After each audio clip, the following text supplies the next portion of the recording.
আলোচনা করব নবী করিম সাল্লাল্লাহু আলাইহি ওয়াসাল্লাম 5 ওয়াক্ত নামাজ না শুধু ফজরের নামাজের পর কোন দোয়া পড়তেন জানার দরকার আছে না নাই?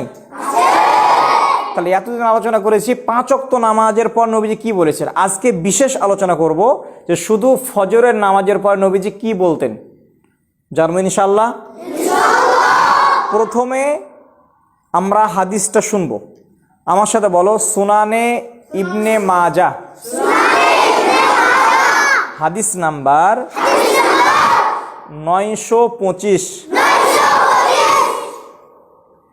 এই হাদিসের মধ্যে আছে আন উম্মি সালামা রাদিয়াল্লাহু তাআলা আনহা আন্না নবিয়্য সাল্লাল্লাহু আলাইহি ওয়াসাল্লাম কানা ইয়াকুলু ইযা সাল্লা সুবহা হিনা ইউসাল্লিমু। উম্মে সালামা রাদিয়াল্লাহু তাআলা আনহা বলেন, নবী করিম সাল্লাল্লাহু আলাইহি ওয়াসাল্লাম ফজরের নামাজের সালাম ফেরানোর পরে এই দোয়াটা বলতেন। ছোট্ট একটা দোয়া, আমার সাথে সবাই বলবা, বলো আল্লাহুম্মা ইন্নী আসআলুকা ইলমান নাফিআ ওয়া রিজকান তাইয়্যিবা ওয়া আমালাম মুতাকাব্বালা। এই ছোট্ট দোয়া কোথায় কোথায় আছে আমার সাথে বলো। সুনানে ইবনে মাজাহ হাদিস নাম্বার 925। এখন শুনো তোমরা, এই ছোট্ট দোয়ার উপকারিতা কি আছে আমার দিকে তাকাও সবাই। এই ছোট্ট দোয়ার অর্থটা কি? এই দোয়াটা কোনো ছাত্র যদি পড়ে তার ব্রেনটা তীক্ষ্ণ হয়ে যাবে, তার ব্রেনটা কি হয়ে যাবে, বেড়ে যাবে। বুঝতে পারলা?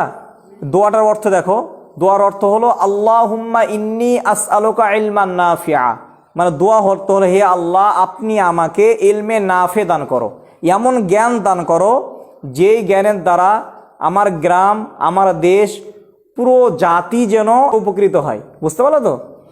তাহলে এই দোয়াটা জানার দরকার আছে না নাই? আছে না নাই? তাহলে এই দোয়ার অর্থ হলো আল্লাহুম্মা ইন্নী আসআলুকা ইলমান নাফিআ, মানে হে আল্লাহ আপনি আমাকে উপকারী জ্ঞান দান করুন। কত সুন্দর দোয়া।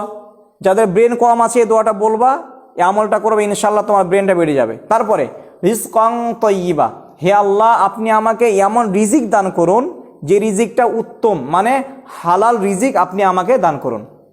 বুঝতে পারলা? তারপরে ওয়া আমালাম মুতাকাব্বালা, এর অর্থ কি?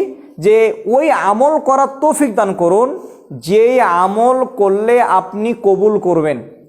তাহলে দোয়াটা অনেক ছোট কিন্তু অর্থটা অনেক বড়। সবাই পারবো না বলতে? আমার সাথে বলো আল্লাহুম্মা ইন্নী আসআলুকা ইলমান নাফিআ ওয়া রিজকান তাইয়্যিবা ওয়া আমালাম মুতাকাব্বালা। এই দোয়াটা পড়বো শুধু ফজরের নামাজের পরে। সুনানে ইবনে মাজাহ হাদিস নাম্বার 925-এর মধ্যে হাদিসটা আছে, মনে থাকবে সবার? আল্লাহ তাআলা আমাদের সকলকে ফরজ 5 ওয়াক্ত নামাজ পাঠ করার তৌফিক দান করুন। সবাই বলে আমিন।